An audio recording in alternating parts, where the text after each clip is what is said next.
Hello everyone, my name is Infinity, and this is Magnetize Yourself, where we talk about life, love, spirituality, and of course the law of attraction. Today I am going to be sharing with you a powerful technique you can use to change the past. Really, what is the past besides a selective compilation of our memories? Memory itself is very malleable. In fact, I would argue that it's as malleable as the future. You hear about how police officers at the scene of a traffic accident will ask the witnesses what they saw, and they'll record what the witness says.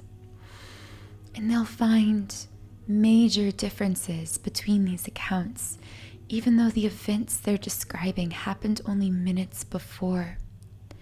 If people can perceive reality that differently, moments after it happens, imagine how differently we're all perceiving things that happened years in the past or even days in the past.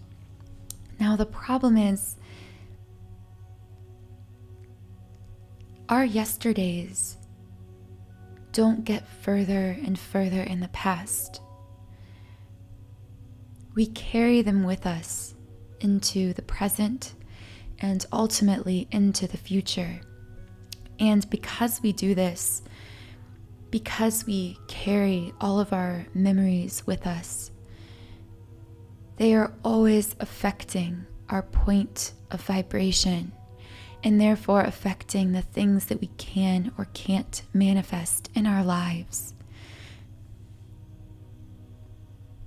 We are the only ones limiting ourselves. And so often, the way we limit ourselves is through the way that we remember things that happened in the past, sometimes the near past, even as near as yesterday. When you remember an interaction you had with someone, let's say you got into an argument with your partner yesterday. That argument, the memory of that argument, and maybe the things that were said that made you feel hurt, you will continue to carry that hurt forward into the relationship, and it will start to affect your vibration around that relationship, and therefore how your partner treats you in the future and how your relationship is experienced in the future. This is the power that our memory holds. People rise and fall to our expectations of them. So in the case of this argument with your partner, when you remember that argument over and over, you create a new expectation that you carry with you into the future, an expectation that your relationship is going to feel bad in these particular ways, and that your partner is going to hurt you, insult you, or mistreat you in these particular ways. Now, of course, I'm not excusing any kind of abuse. Of course, if you are in a relationship that is hurting you emotionally, that is abusive, absolutely leave that relationship. I am not telling you to stay. What I am saying is that we create and recreate ourselves and our relationships and our careers, our entire life path. We're constantly recreating all of these things every day.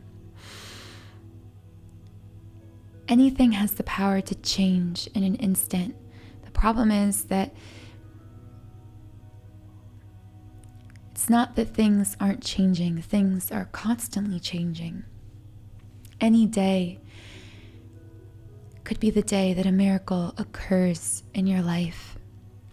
The problem is, and the reason that we don't experience drastic changes or so-called miracles more of the time, is that we're bringing our past vibration into the present over and over and over again. So things are changing around us. They're just changing to the same thoughts that we keep emitting to the universe again and again.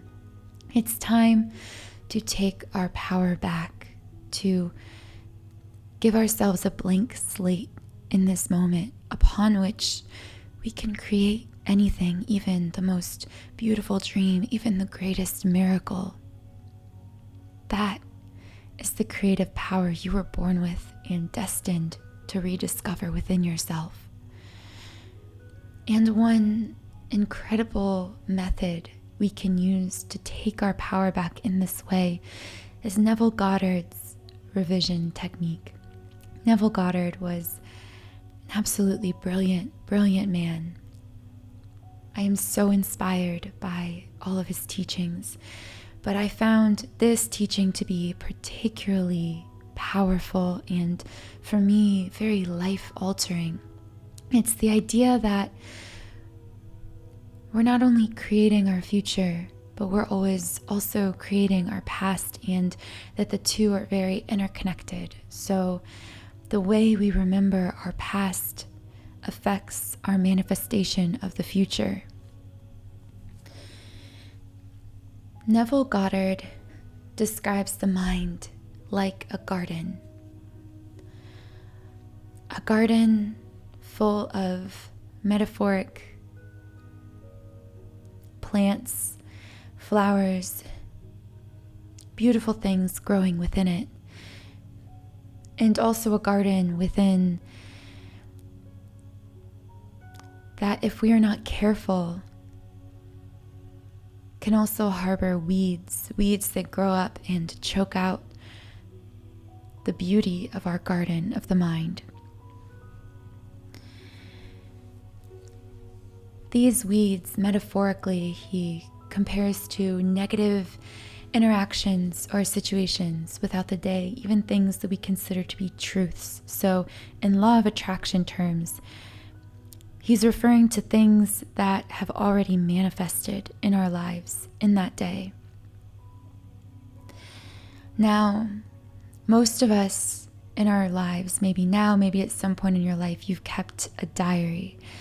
I would like to make the claim that keeping a diary is one of the worst things you could do when it comes to trying to manifest the life of your dreams.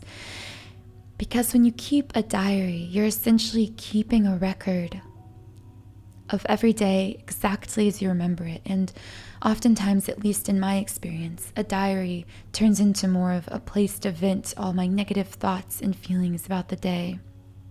And when we do this, we're giving more power and energy to those negative events. And not only that, but we're solidifying them within our own vibration, within our own energy field. And as a result, we're just attracting more and more of those things. Instead of keeping a diary, try this. Try Neville Goddard's revision technique, and this is how it works. He recommends that at the end of a day, in fact, he says you should do this every day.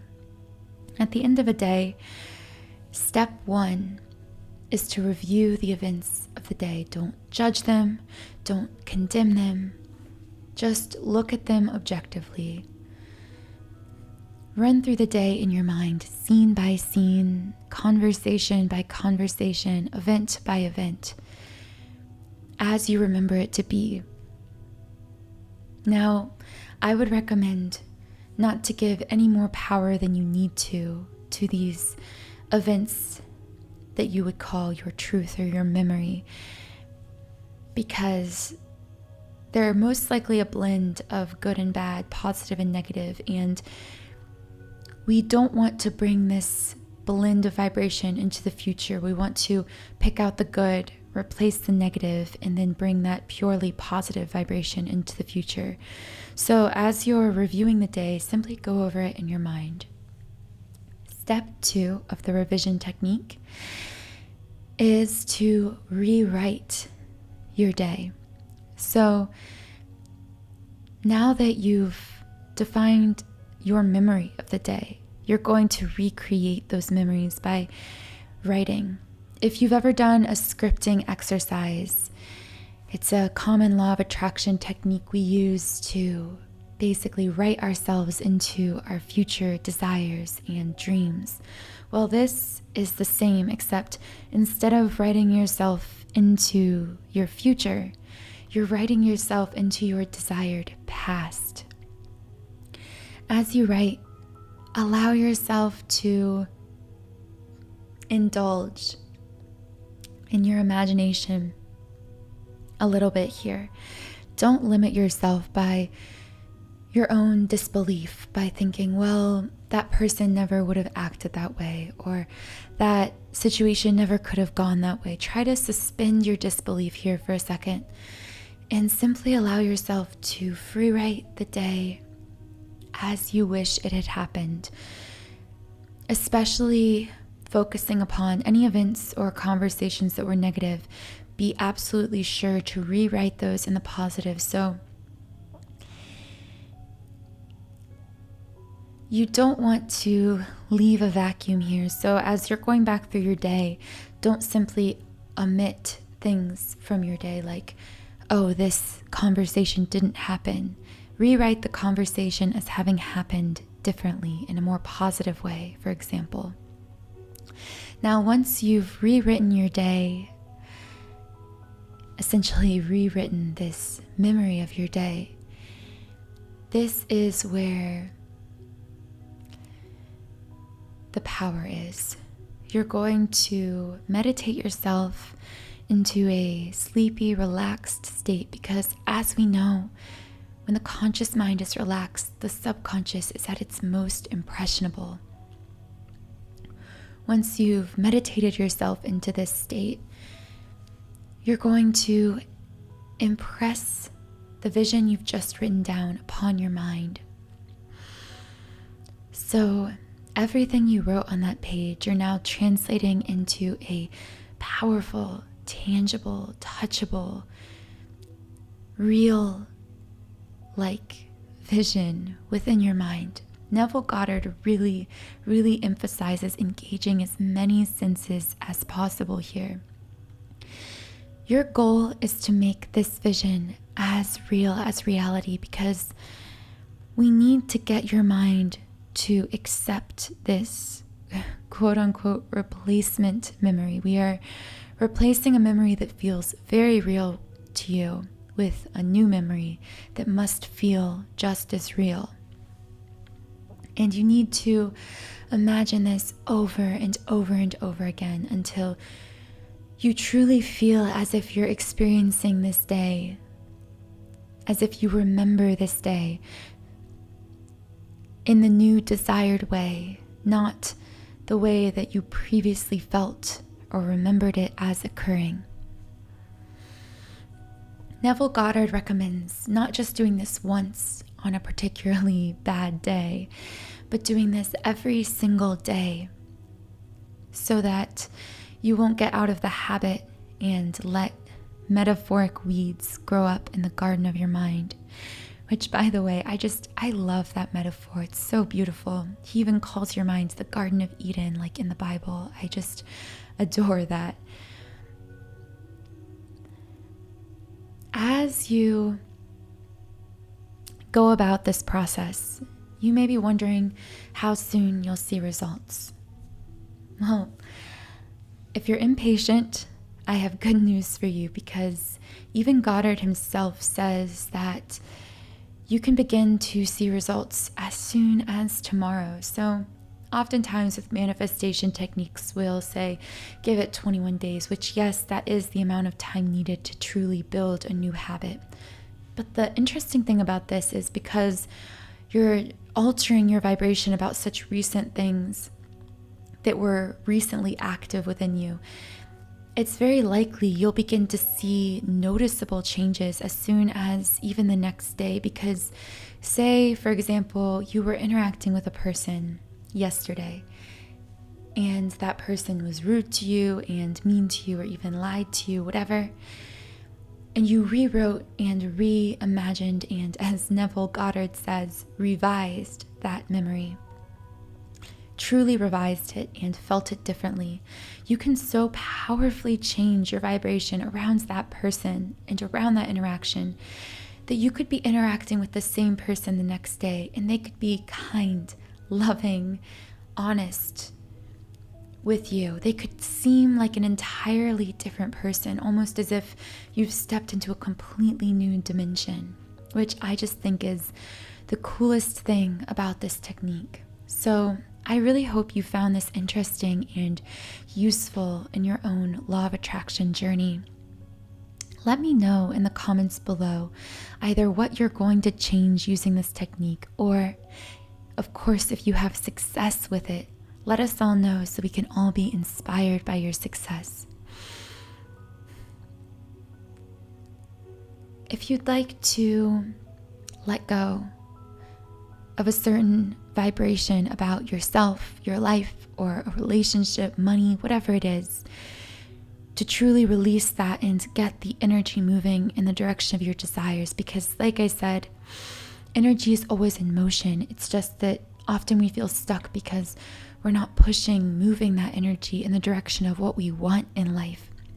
But a powerful way to begin moving that energy is through listening to subliminals. Subliminals are basically soothing meditation tracks combined with binaural beat frequencies and, most importantly, softly spoken affirmations. And the reason they're softly spoken is to bypass the filter of the conscious mind and make deep, lasting impressions on your subconscious, which, as we know, when an idea or thought is accepted by the subconscious, it inevitably plays out in our physical reality.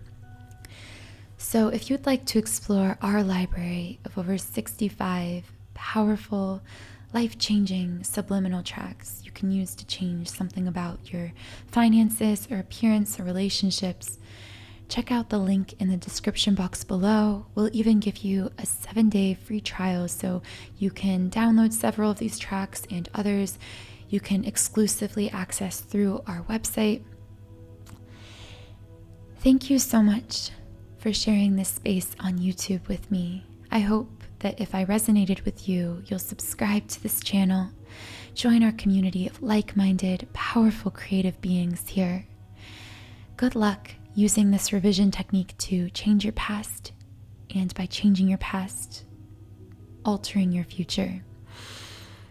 Thank you again, and I'll see you in the next podcast.